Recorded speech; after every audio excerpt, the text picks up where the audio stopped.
Hello everyone. Welcome to For Nurses Preparation YouTube channel.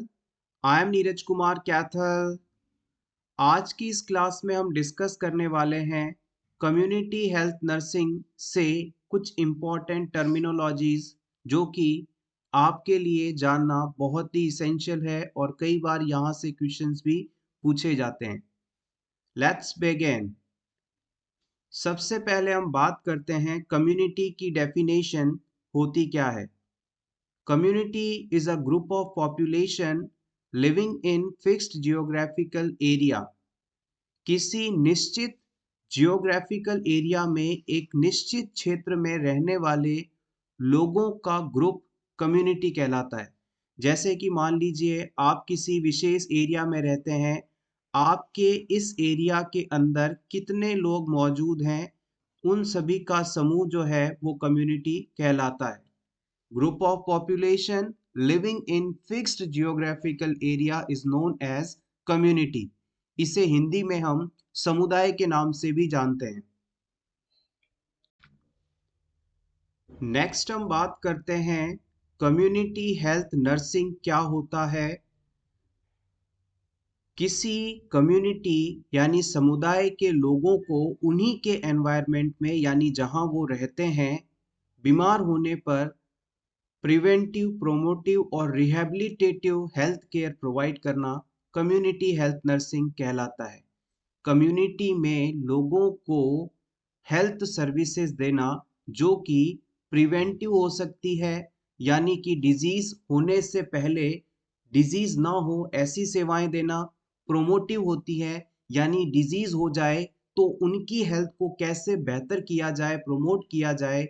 और rehabilitative यानी कि मान लीजिए किसी का कोई एक्सीडेंट हो गया, एक्सीडेंट के बाद रिकवरी होते समय उसे एक्सीडेंट से पहले जो उसकी फंक्शनिंग स्टेट थी उसमें लेकर आना रिहैबिलिटेटिव केयर कहलाता है.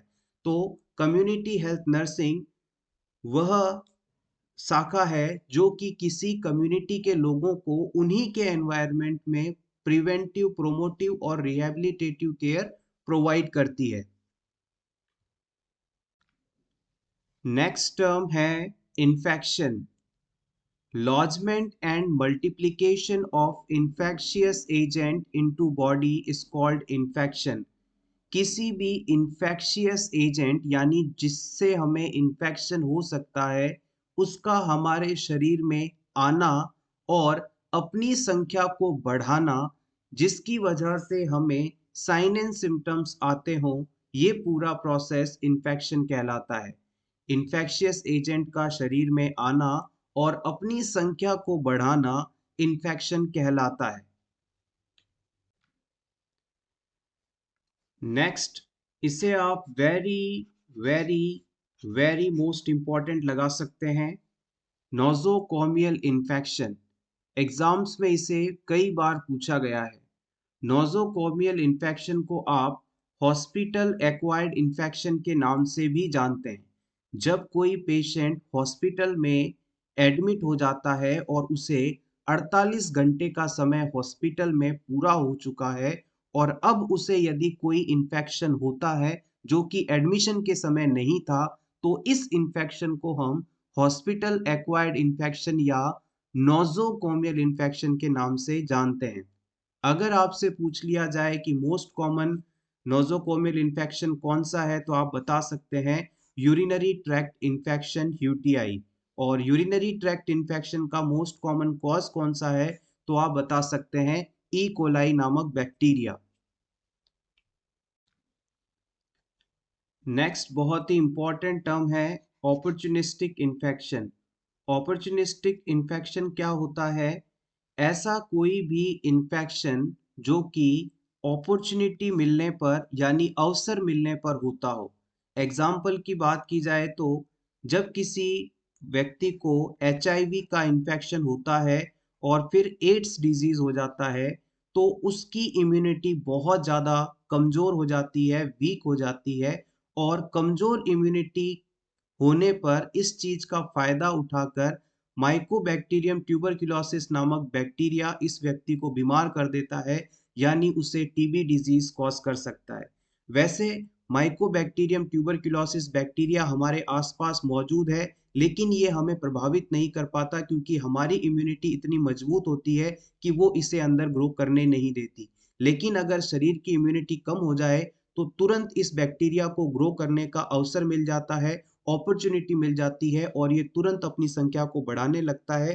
तो इस प्रकार के इन्फेक्शन को हम अवसर वाले इन्फेक्शन या अपॉर्चुनिस्टिक इन्फेक्शन के नाम से जानते हैं, जो कि अपॉर्चुनिटी मिलने पर देखे जाते हैं। इसके अलावा वीक इम्यूनिटी होने पर हर्पिस सिम्प्लेक्स, टॉक्सोप्लाज्म आदि इन्फेक्शंस भी देखने को मिलते हैं, लेकिन मोस्ट कॉमनली आप एड्स पेशेंट में टीबी का होना इसके थ्रू इसे याद रख सकते हैं। नेक्स्ट हम बात करते हैं कम्युनिकेबल डिजीज की। कम्युनिकेबल डिजीज से अक्सर क्वेश्चंस पूछे जाते हैं, तो आपको पता होना चाहिए कि कम्युनिकेबल डिजीज हम कहते किसे हैं। कम्युनिकेबल डिजीज का मतलब है disease that transmit from one person to another. ऐसा कोई भी डिजीज कंडीशन जो कि एक व्यक्ति से दूसरे व्यक्ति में फैल सकता है, उसे हम कम्युनिकेबल डिजीज के नाम से जानते हैं।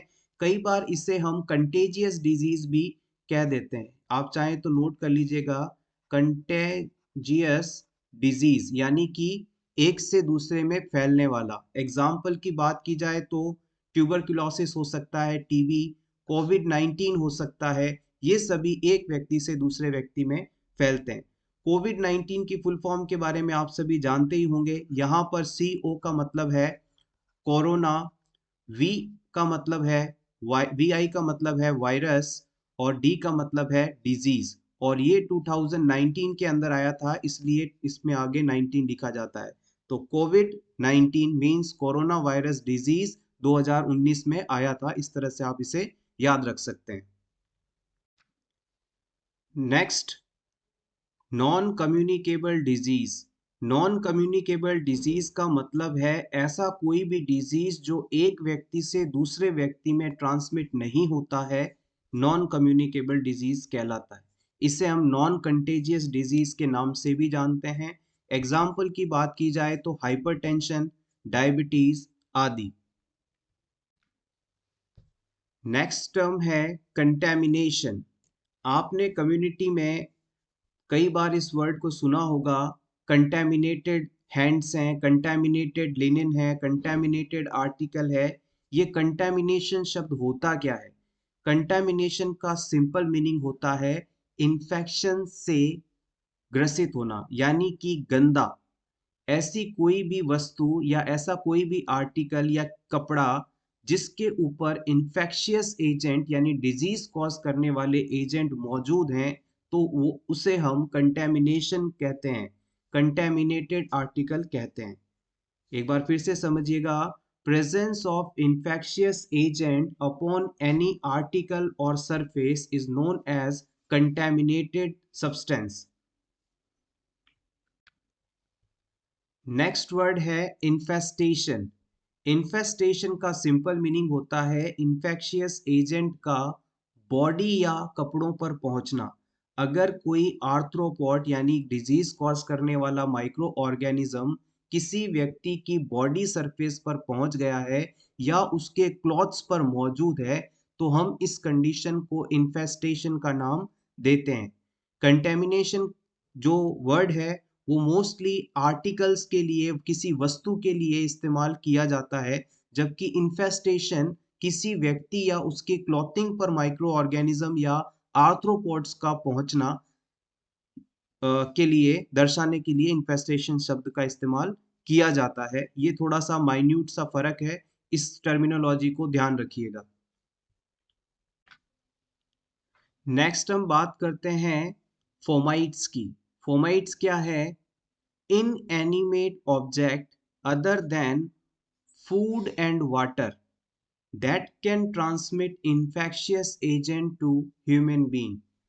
ऐसी कोई भी निर्जीव वस्तु सिर्फ फूड और वाटर को छोड़कर जो इन्फेक्शियस एजेंट को ह्यूमन तक ट्रांसमिट कर सके, फोमाइट्स कहलाती है।